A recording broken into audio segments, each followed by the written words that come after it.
Всем привет! Мы снова в прямом эфире. Ну, я в данном случае в прямом эфире. А, Вот собрался с силами, решил закончить начатое. Решил продолжить чтение с комментариями книги Ральфа Блюма, книга Рун. Ну и продолжить на том месте, где мы остановились. Ну, это 7-й выпуск. Кто не видел, предыдущие 6, они есть в плейлисте. Я поставлю после трансляции ссылку в описании, в комментарии на плейлист. То есть можно будет зайти, они доступны. Называется «Чтение с комментарием». Настроен намерение, во всяком случае, у меня такое. Не в виде обещания, но намерение такое. Начать и закончить эту книгу по вечерам в 18:00 каждый день, пока мы не закончим. Да помогут мне боги в том, чтобы я выполнил свое намерение и эти трансляции были без перерывов. Но мы живем в таком мире, что все может быть. Ну, настраиваемся на то, что каждый вечер те, кому нравится книга Ральфа Блюма, книга Рун, будут со мной проводить время. Полчаса. Это не так много, но и не так мало. Поэтому правила простые. Я читаю книгу Ральфа Блюма и промежутки комментирую. То есть в таком плане, как, знаете, как игры комментируют, да? Я комментирую книгу. Книга эзотерического характера. Эта книга, напомню, она меня привела в руны, в скандинавскую традицию, вытащила с христианства. Поэтому я рекомендую тем, кто, находясь под христианством, его влечет к рунам, и он не знает, как перейти, книга Ральфа Блюма делает мягкий переход. Вот в таком плане. Потому что у него есть определенное христианское мировоззрение, но его влекут руны. Поэтому как переход, не как зависание между двух традиций, а как плавный переход, не ломая жестко ваши убеждения. Во всяком случае, она мне помогла. Правила очень простые. По ходу чтения те, кто будут смотреть в прямом эфире, могут комментировать чат передо мной. И я вижу, кто что пишет. Может, по ходу завяжется какой-то разговор или какие-то темы, которые можно будет затронуть отдельными выпусками или отдельным видео. Ну, кроме этого, даже те, кто будет смотреть записи, вы знаете, что есть комментарии, и я комментарии читаю. Сразу скажу, умников, которые хотят поумничать, сразу напишите свои достижения, чтобы я понимал, с кем я имею дело. А если вы спрятались за аватаркой, пишите негативный комментарий, то я такие комментарии просто удаляю. Поэтому я за конструктивную беседу, общение, за интересную дискуссию, не вступая в спор. Я высказываю всего лишь свое субъективное мнение, свое видение. Ну, а ваше право смотреть это или не смотреть. Поэтому хватит предисловий. Формат все-таки заявлен 30 минут. Мы начинаем чтение.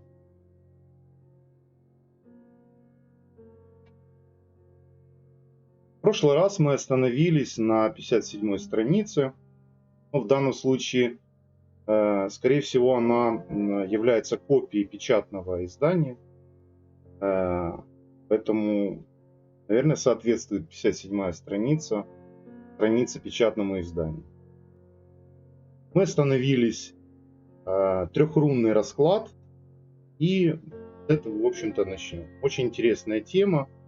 Вообще, я хочу сказать, что Ральф Блюм очень интересно начал изучать руны. Мне это наблюдение, это меня, в общем-то, где-то и подкупило. Он, не зная рун, вообще, подрили руны, да, то есть Даже это описывал, и мы читали это в предыдущих главах. Но самое интересное то, что он начал с расклада по тому описанию, которое у него было. А потом уже стал глубинно, когда начал писать книгу, стал глубинно изучать руны, и он по-другому к ним стал относиться. И вот у него книга, две книги, я знаю две книги, может еще есть книги, но я знаю по рунам две книги. Это книга рун и целебные руны. Может быть, мы и до книги целебные руны доберемся. Пока давайте осилим это. Трехрунный расклад. Число 3 постоянно фигурирует в предсказательных практиках древних. Алекс, приветствую вас. Фигурирует в предсказательных практиках древних. Трехрунный расклад, использовавшийся согласно Тациту уже 2000 лет назад, подходит почти для всех наиболее распространенных ситуаций.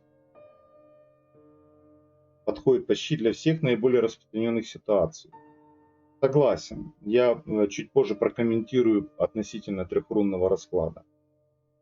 Мысленно сформулируйте проблему, выберите одну за другой 3 руны и выложите их справа налево, в том же порядке, в каком был сделан выбор. Хотел бы обратить ваше внимание на техническую часть трехрунного расклада. Вообще раскладов. Мысленно сформулируйте проблему. Мысленно — это когда мы своим умом формируем определенную визуальную картинку и как бы ее формируем в некий какой-то текст. Когда это нарабатывается определенная практика, это получается здорово, у каждого. Но те, кто первый раз сталкивается с раскладами, я рекомендую сделать практику таким образом. Записать вопрос на бумаге. Почему? Потому что записанный вопрос на бумаге, он более четко формулируется. А в рунах более четко, как, в общем-то, и в любых оракулах, чем четче вы формулируете вопрос, тем четче вы получаете ответ. Поэтому, когда вы мысленно где-то нечетко сформулируете, то и ответ, в общем-то, вы можете получить точно такой же. Теперь относительно Блюм и очень многие практики говорят, что нужно справа налево.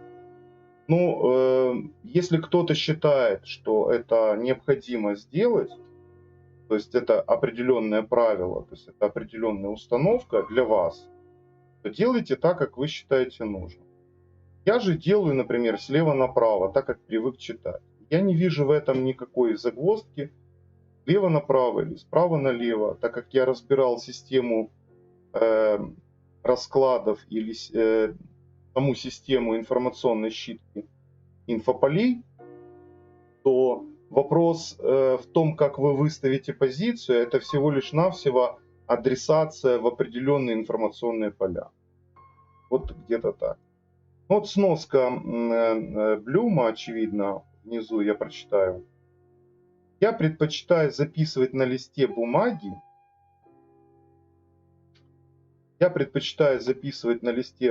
бумаги. Какая именно руна выпала, а потом возвращаю камень обратно. Он гадал на каменных рунах. Обратно в мешочек. Таким образом, каждый раз я вытягиваю руну из всех 25 камней. С учетом блюмовского понимания пустой руны. Мы об этом будем дальше читать, его понимание. Такой способ действия применим ко всем раскладам, приведенным в этой и в последующих главах, за исключением случаев, когда указано иное.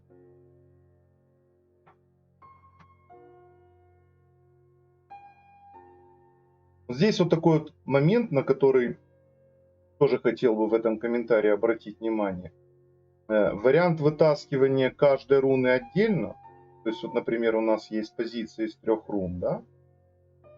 Вытащили одну, потом вторую, потом третью. То есть мы создаем, сужая поиск, сужая поиск, относительно вариаций. То есть у нас получается руны уже не повторяются. То есть у нас оценка ситуации, например, то, что мы видим на картине, это будет только одна руна. Метод, который использует Ральф Блюм, он тоже эффективен. В каких случаях? Если вам нужно получить более широкий, абстрактный и даже обширный, я бы даже сказал, ответ, то имеет смысл вытаскивать каждую руну в отдельности и записывать ее. Тем более, если вы, например, записали вопрос и вытащили одну руну, потом ее обратно бросили в мешочек, перемешали. И даже если она повторится, обратите внимание, у вас две разные позиции. Например, в данном случае оценка ситуации, проблемы. Например, выпадает та же самая руна. Ну, к примеру. В другом случае, когда у вас руна не может выпасть одна и та же. Поэтому, в моем понимании, когда мы вытаскиваем руну и не обратно ее не забрасываем в мешочек, а выкладываем вторую и третью, то мы сужаем поле поиска. Поэтому я бы рекомендовал бы, и я делаю именно в таком понимании, может, это вам пригодится, то в первую очередь, если у вас нужно вам получить конкретный ответ на конкретный вопрос, более узкой спецификой, и вопрос, соответственно, должен быть зауженный по определенному запросу, то лучше вытаскивать одну, вторую, третью. А если же вы хотите получить некое абстрактное, философское, такое медитативное понимание, то, конечно, вариант Блюма, он очень хороший. Я этим вариантом пользуюсь. Это для того, чтобы, например, вопрошать богов, да, то есть однорунные, двухрунные, двухрунных, трехрунных, неважно по раскладам, сколько рун, это зависит от того, какие вы используете расклады. Очень эффективно. Но я в основном использую для медитации, потому что я вытаскиваю одну руну, я о ней размышляю, задаю вопрос, я о ней размышляю, я медитирую над ней, потом вытаскиваю вторую тоже. У меня для этого вообще есть такой набор рунных ключей. Они как четки, я их перебираю, достаю руну, задаю вопрос и как четочки перебирая, не видя, какую руну я вытаскиваю, я смотрю на эту руну. Кстати, если кому-то нужны будут четки, пишите в комментариях, я смогу изготовить. Поехали дальше. В том же порядке, в каком был сделан выбор. Во избежание сознательного изменения положения камней, особенно если вам уже хорошо знакомы эти символы, вы, возможно, захотите выложить все три руны чистой стороной вверх и только потом открыть их. Ну, вот у Ральфа Блюма еще открытая руна или закрытая руна. Я вам скажу, что вот в чем вот это как бы гадание, да, на рунах открытая-закрытая руна. Здесь можно очень четко, понимая суть зеркальности рун, получать еще дополнительные расклады. То есть помимо прямой и перевернутой руны, если руна мы выкладываем невидимой стороной, то ее можно трактовать как непроявленная, как зеркальная руна. Естественно, мы ее открываем, и мы понимаем, что именно в этом аспекте она появилась проявленной, активной, то есть прямой, или проявленной неактивной, не прямая, перевернутая руна. Но это как дополнительное трактование. В чем суть зеркальности рун? Ну, это долго рассказывать, но в двух словах это даже не объяснишь. Это проявленные или непроявленные энергии. Зеркальная руна – это та руна, которая не проявлена. То есть энергия этой руны действенна, но она не проявилась в материю, не явилась. Она является неким элементом первоматерии. Это вот, ну, в таком понимании. Вообще, вот эти темы, зеркальность рун, мы изучаем на курсе. Кому интересно, приходите на обучение. Э, Выбранные вами руны лягут перед вами. Выложите все 3 руны чистой стороной вверх, и только потом открыть их. Выбранные вами руны лягут перед вами следующим образом. При прощении справа налево. Первая руна характеризует ситуацию в целом. То есть, ну, очевидно, это общая ситуация, да? То есть анализ ситуации. Очень хороший такой трехрунный расклад, особенно для тех, кто начинает практиковать гадание на рунах. Не стремитесь делать большие расклады, делайте 3, максимум 5 рун. Просто варьируйте вопросы.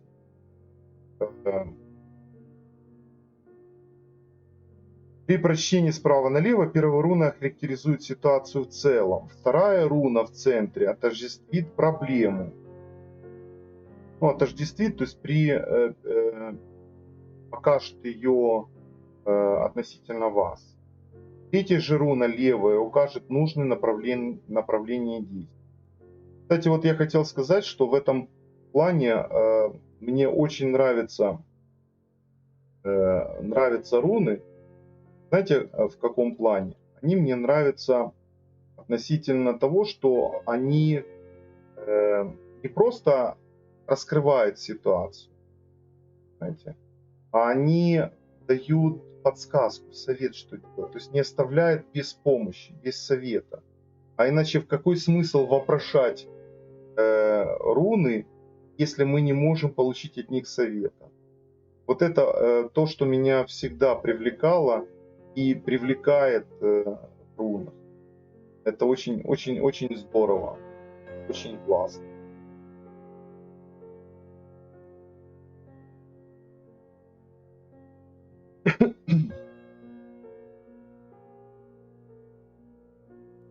В зависимости от того, каким образом вы перевернули камни, положение рун может измениться с прямого на перевернутый и наоборот. Но это тоже является частью процесса предсказания. То есть, иными словами, есть еще момент такой, что Блюм еще рассматривает такой вариант, что когда мы переворачиваем, то она меняет как бы значение. Но это его техники, и я вам хочу сказать, в любом раскладе, который вы планируете делать, самое важное, на мой взгляд, это то, как вы для себя обозначите позиции, как эти позиции и правила, по которым вы будете это делать, они и работают. Блюм просто предлагает один из вариантов.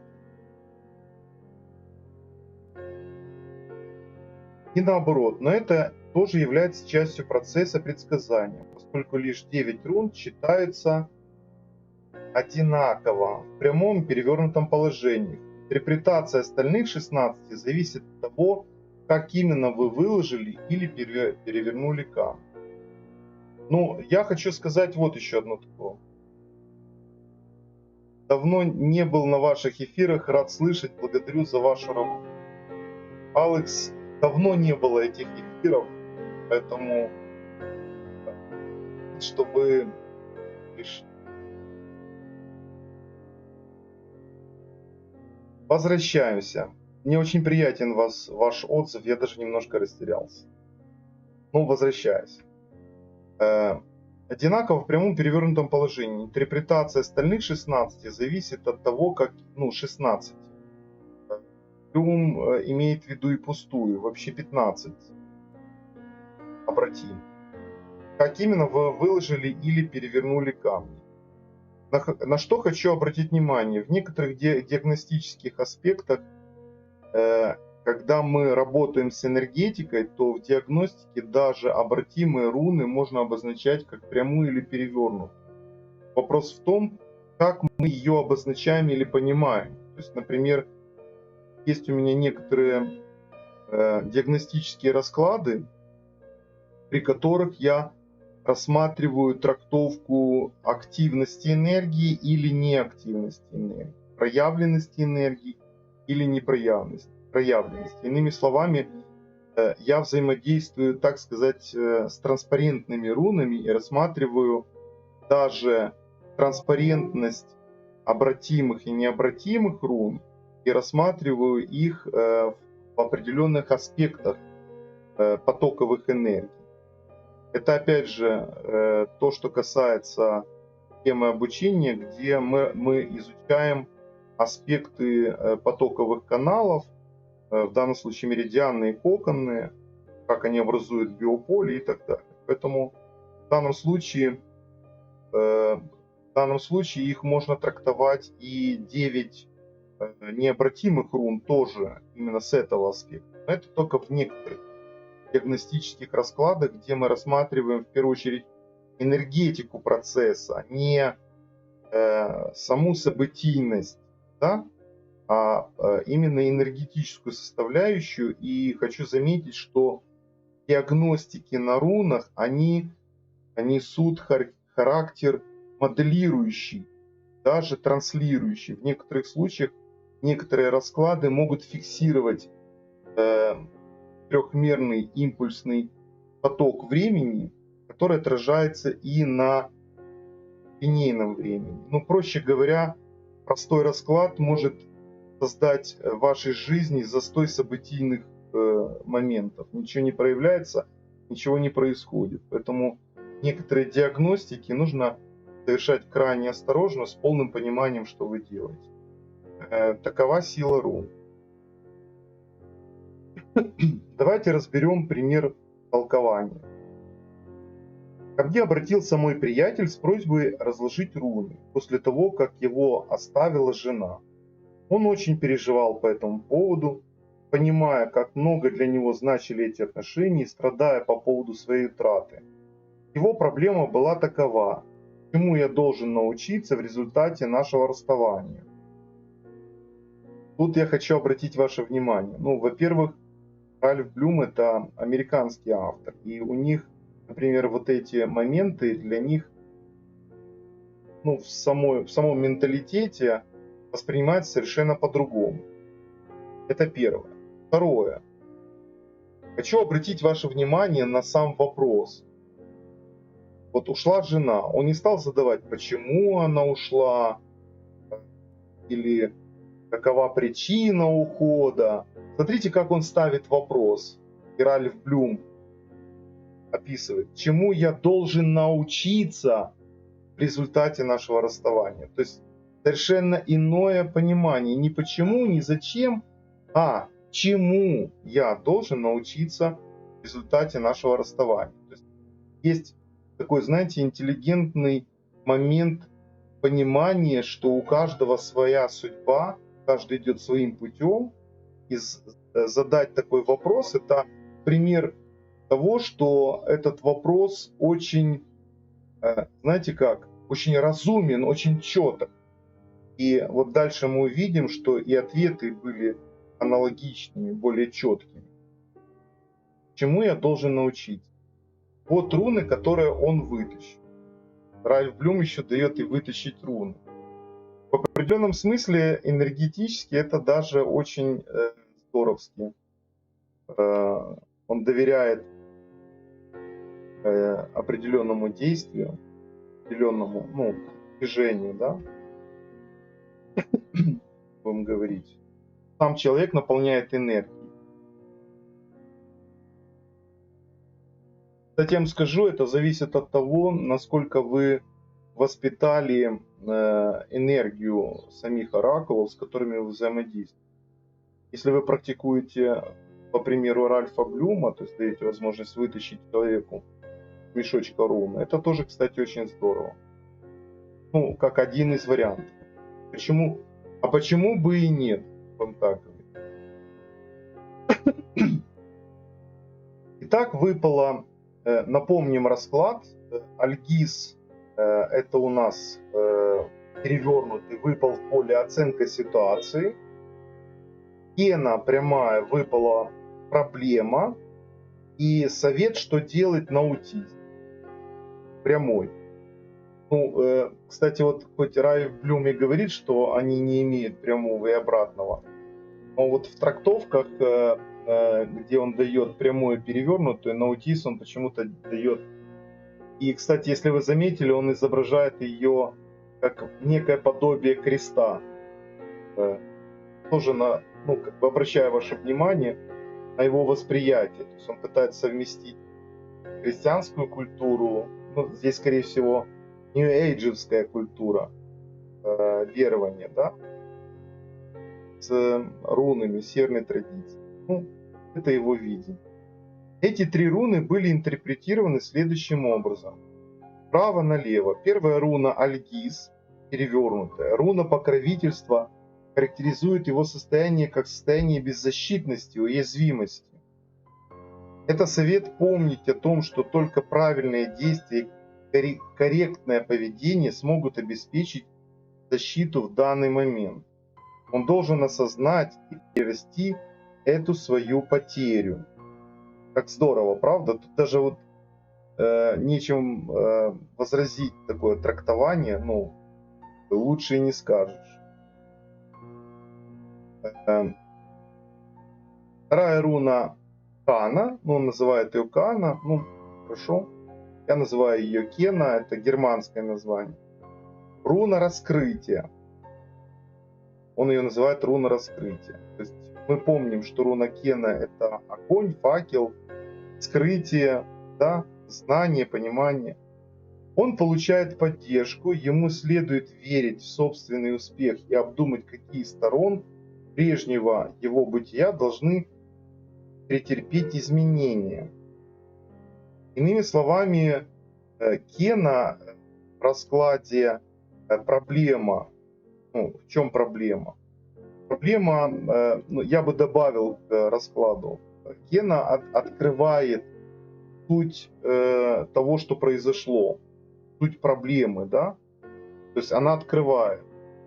На самом деле я мог бы предположить, что у этой пары, да, жена, у которого ушла, у этого мужчины, и до этого отношения были не самыми лучшими, поэтому руна Кена просто вскрыла эту ситуацию как некую проблему. И извлечь из нее урок я бы посоветовал этому мужчине, что еще следует в том плане, что на будущее, если он видит, что что-то не клеится, то не стоит его клеить, потому что однажды эта проблема вырастет в какой-то бадабум. В таком плане. Ну, Блюм очень корректен в этом плане и лоялен. Третья легла на аутиз. Руна нужды и страдания. Он ее так называет. Нужды и страдания. Ну, в какой-то степени так и есть. Она означала, что новый этап развития не будет безболезненным. А еще уход жены пробуждал моего друга начать и провести серьезную работу над собой. Ну, Блюм еще и знал этого человека. Поэтому тут суть сложно. Ну и не нужно. Она означала, что новый этап развития не будет безболезненным. Ну, конечно, не будет. Любой этап, он всегда болезненным становится.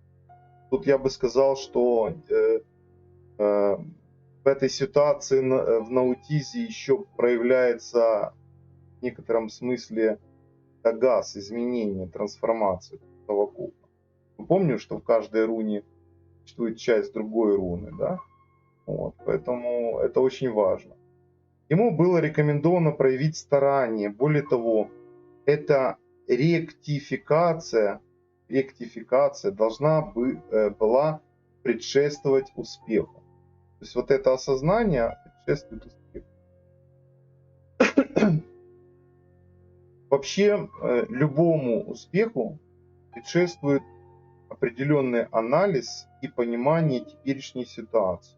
Поэтому если вы хотите быть успешными просто так, не получится. Потому что к успеху приходят те люди, которые постоянно работают над собой в том понимании, которое можно отнести как здесь и сейчас. То есть понимание теперешней ситуации, оно влияет на успех в будущем. Вот где-то так. Успех любит только те, кто понимает, где он ошибается. Я бы еще так добавил. Суммируем все три выпавшие руны. Указали, что хотя он беззащитен и уязвим, вместе со страданием приходит осознание необходимости трудиться над изменением себя.